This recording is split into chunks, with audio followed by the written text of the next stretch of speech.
Hey everybody, Fox Rose here, and we are back to Yu-Gi-Oh! The Falsebound Kingdom, Yugi Side 1. So, what's going to be happening this episode is we're going to be fighting in the first level, while claiming land and everything.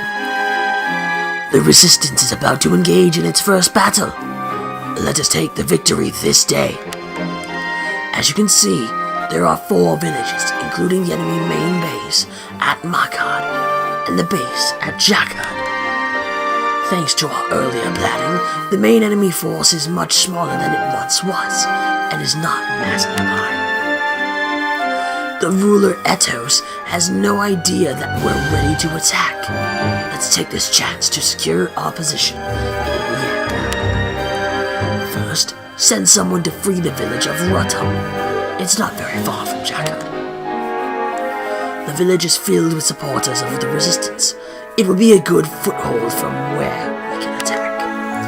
As we free the nearby villages from oppressive Imperial rule, they will offer us items and money.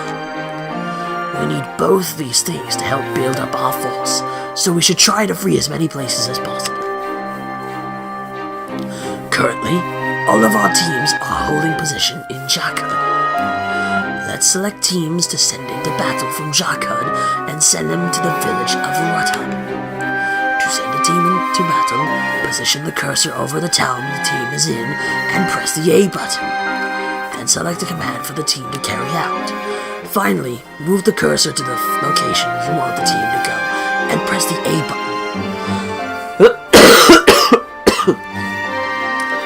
This dispatches the team. Okay, it's time to go to battle. We're going to do the exact opposite, and we're going to go to Phaedon. Fizdus is going to be following behind. And Yugi's going to stay at Jakad for a little while. The point of this being a completion run is the fact that you're actually trying to obtain all the locations at least once. And then, I'm glad I positioned it this way, because we'll also be getting a new member. Yeah, 500 gold, go to Rutum, and now Fizdus is going to chill out there for a little while,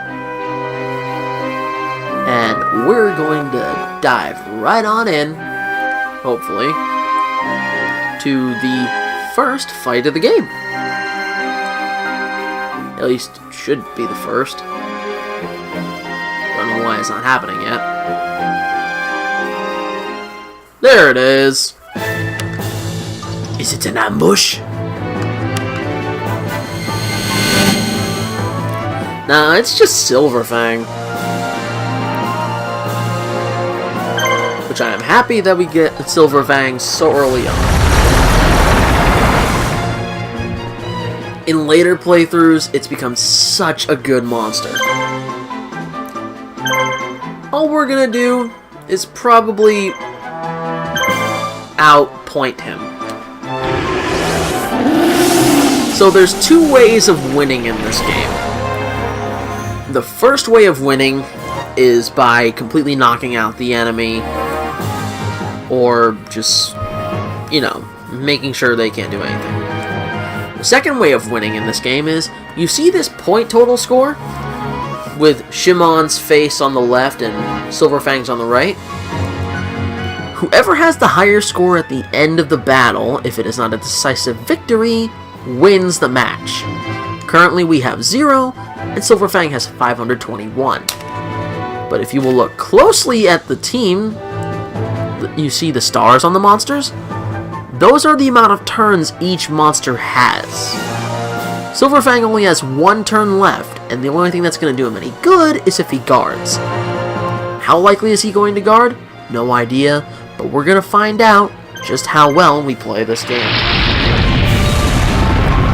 And just to remind people, Shimon's team is the weakest I currently have. When certain monsters get certain items in the future, that's going to change, because they're going to be equipped with those items. So they're going to get buffs in the future. And as the current score will be, more than likely we'll either knock out Silverfang, or we're just going to win by points. Sorry to explain all that so quickly, but I kind of needed to in order to actually get on with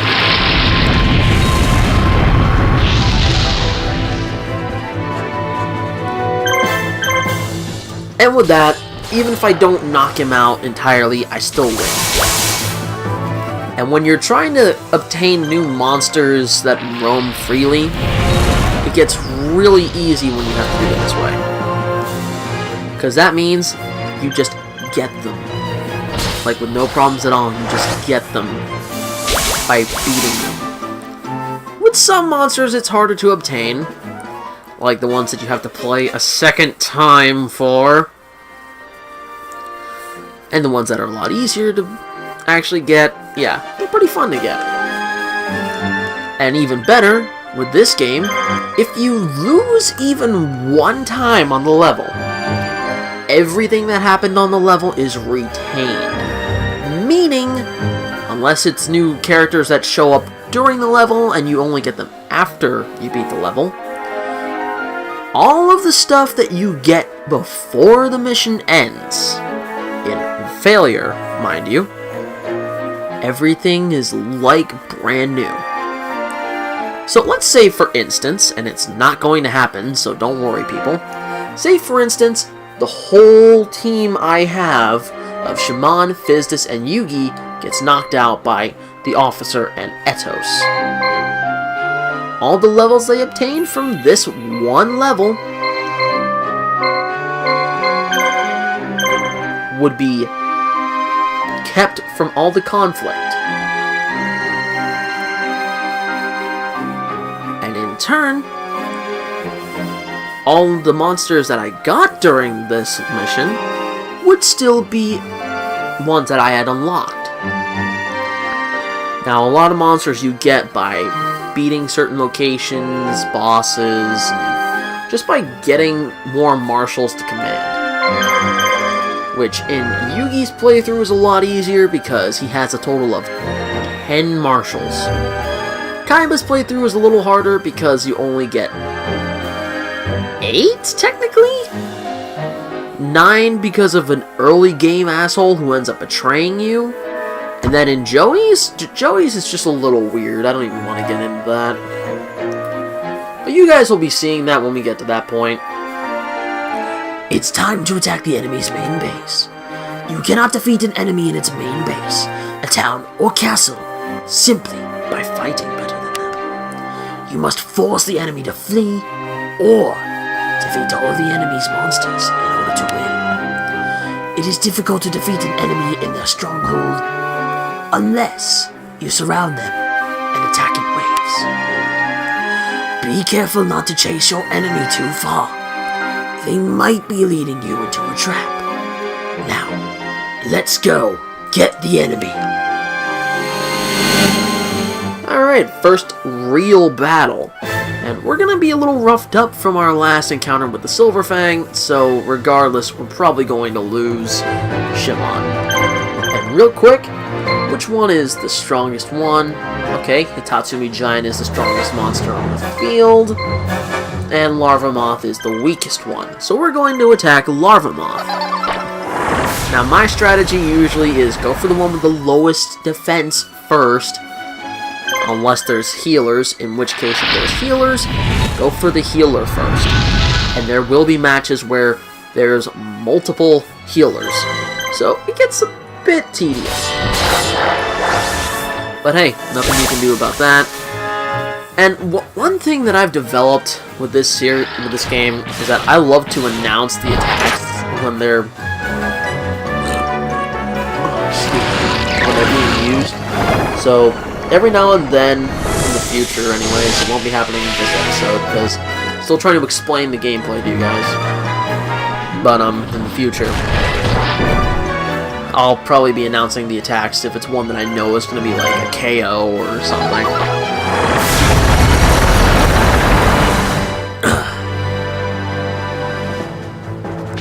So yeah, I know I've been kind of on a Yu-Gi-Oh kick, and that's kind of why I wanted to just complete this game. Because if I'm doing it for the channel, that means I'm obligated to do it. And if I'm obligated to do it, that means I'm going to do it. So, kind of using a loophole here.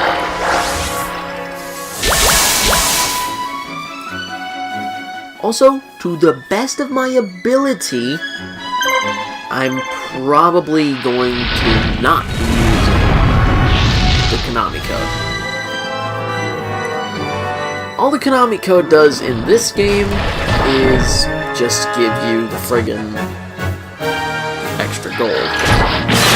Which, don't get me wrong, extra money in these games is always welcome. But the thing is, unless you're desperately trying to get everything, it's not worth it. Like, you can get everything fairly easily in this game.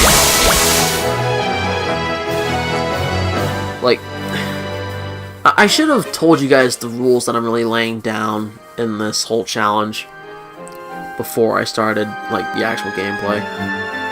So the big rules that I'm including in my challenge is, unless it's already on the map and I have it there, with the exception of trade unions, I cannot put out any equipment onto a base. Meaning, no anti-ground cannons, no anti-air cannons, no barricades, and no healers. So there's going to be quite a few deaths. Quite a few. However, items on the team members themselves will be considered usable. So, bonus there. But otherwise, no. Screw that. Okay, Zarigun, or Zarigun, or however you want to say it, the red lobster monster thing, is my next target.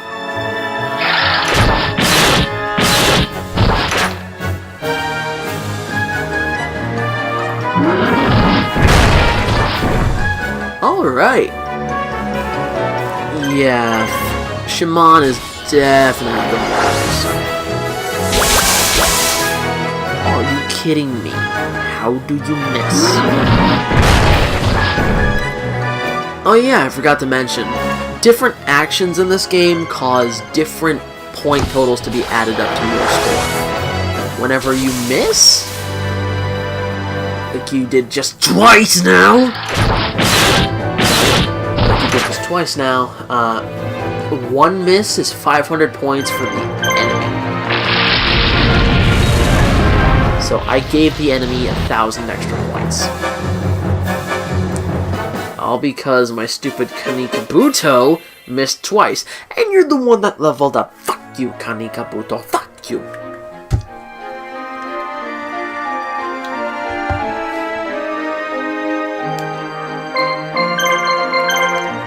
And now Fizdus will be going in for the match right after Shaman, which is a good thing overall.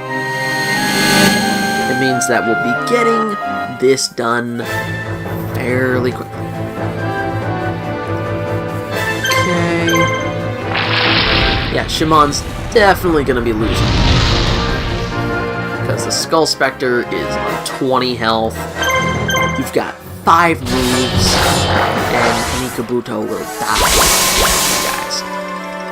Now you decide to not only hit, but do a critical. Screw you, Kanikabuto. Screw you.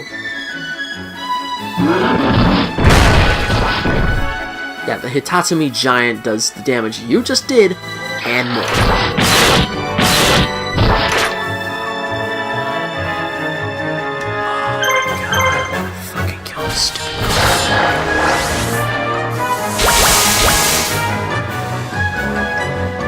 Oh, and that's a sad thing. The crab is going to be around at least until the second episode. At least. No matter what I want. Because it's still strong. In fact, technically speaking, It's the 7th strongest monster that I can actually use in battle right now. Not counting Silverfang, because he's not in this battle, is he? No. I am only counting monsters that are actually usable in the level. And as of right now, Fizdus has all the middle monsters. They're right in the middle. They're not weak, they're not strong, but they're in the middle.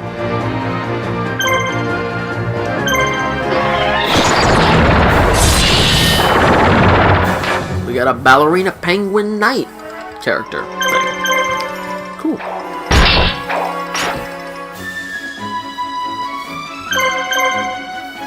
So that's one thing I find kind of funny.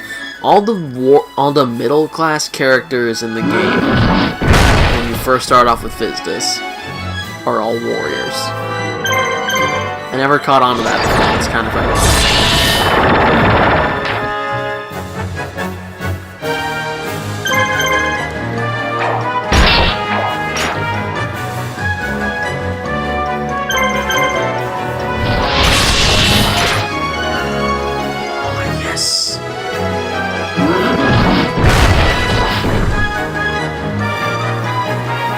Now, no matter what, I've probably just beaten this guy.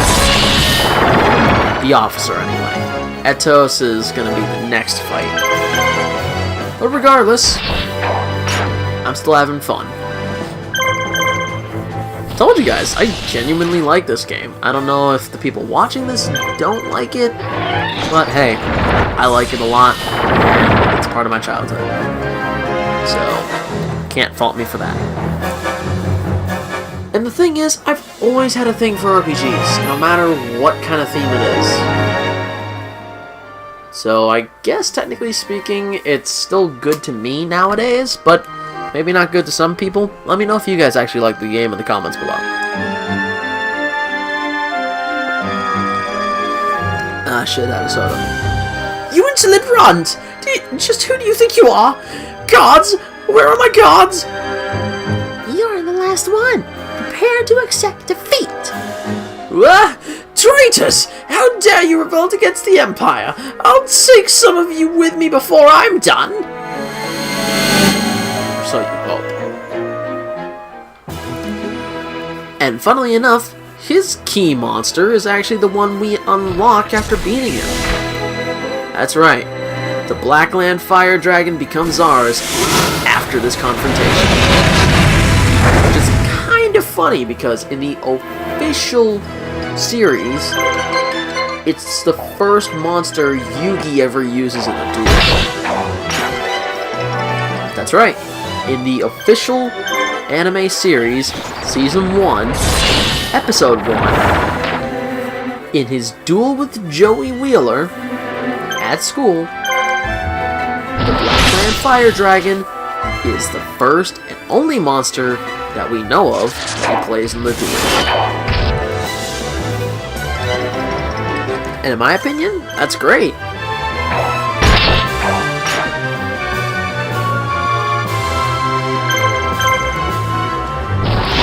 Sweet, Swordsman is down. Now let's take care of the bug. Yeah, the bug. Bada bing, bada boom, motherfucker.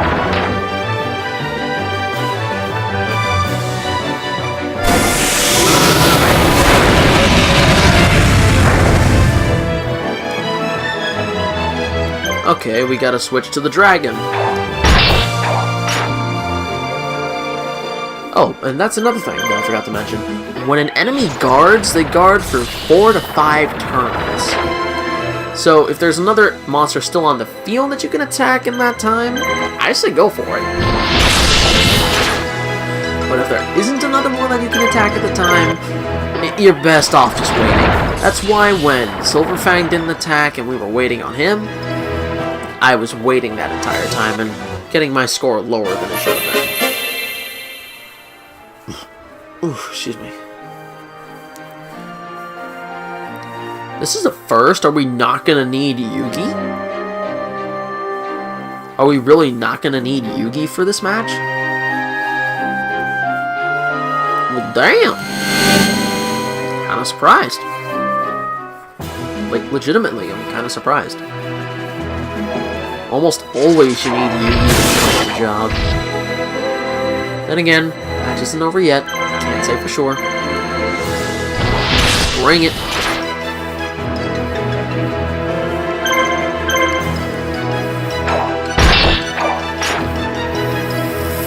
Fuck. Yeah, and you're aiming for the... Boy, come the fuck on.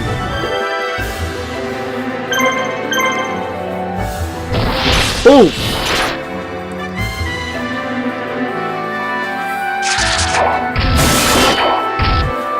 We've literally got so many turns left to go, and so many monsters left to kill from you.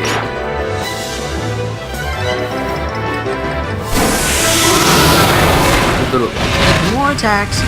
Then again, you've only got one more. Please end it.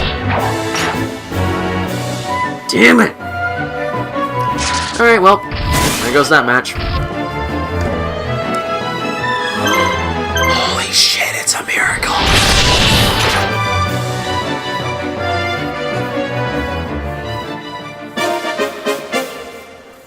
But no matter how I look at it, the next match is essentially won, because Beaver Warrior is fairly strong compared to the Blackland Fire Dragon.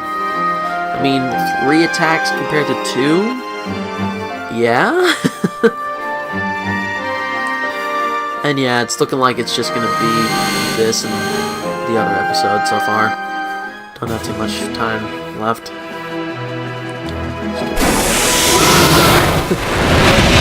And I'm actually recording this on Saturday.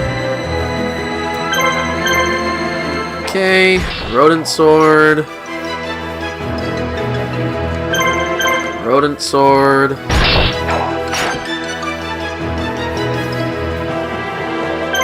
And Rodent Sword.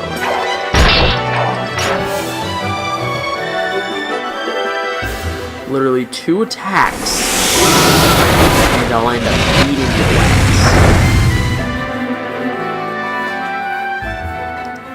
At least I'm assuming it's 2 attacks and not 3.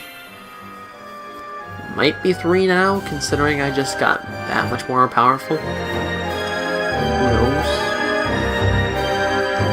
But again, surprised I have not needed to use Yugi yet.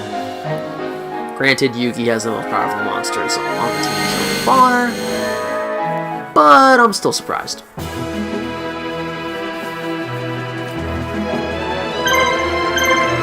Come on, baby!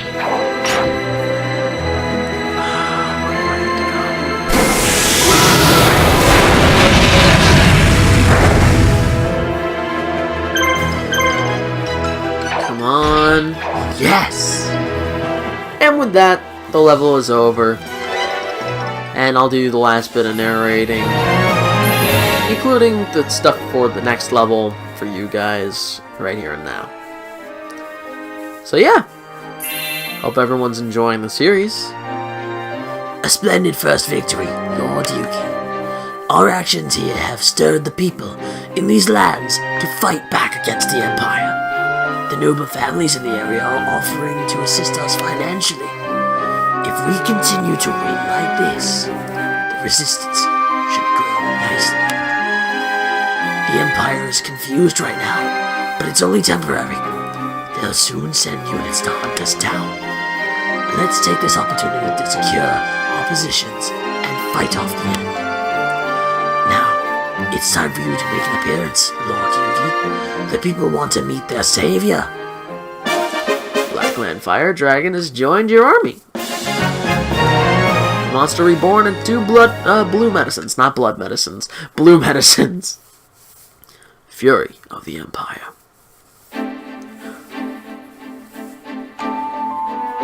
Okay. Again, okay. Our success in freeing the Makan area has strengthened the determination of the resistance. Let's strike the stores of the Imperial forces while morale is high. We can cut them off from their supplies. The southern part of the island is mostly farmland. The Empire works most of the farmers like slaves. If we can free this area, all supplies to Sagat will be cut off, and we will gain significant health advantage.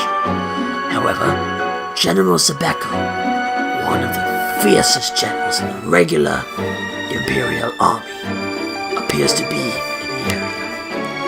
Sabeko is a dangerous foe, well known for his ferocity. I don't believe he has a large force with him, but we should still be careful not to make any mistakes.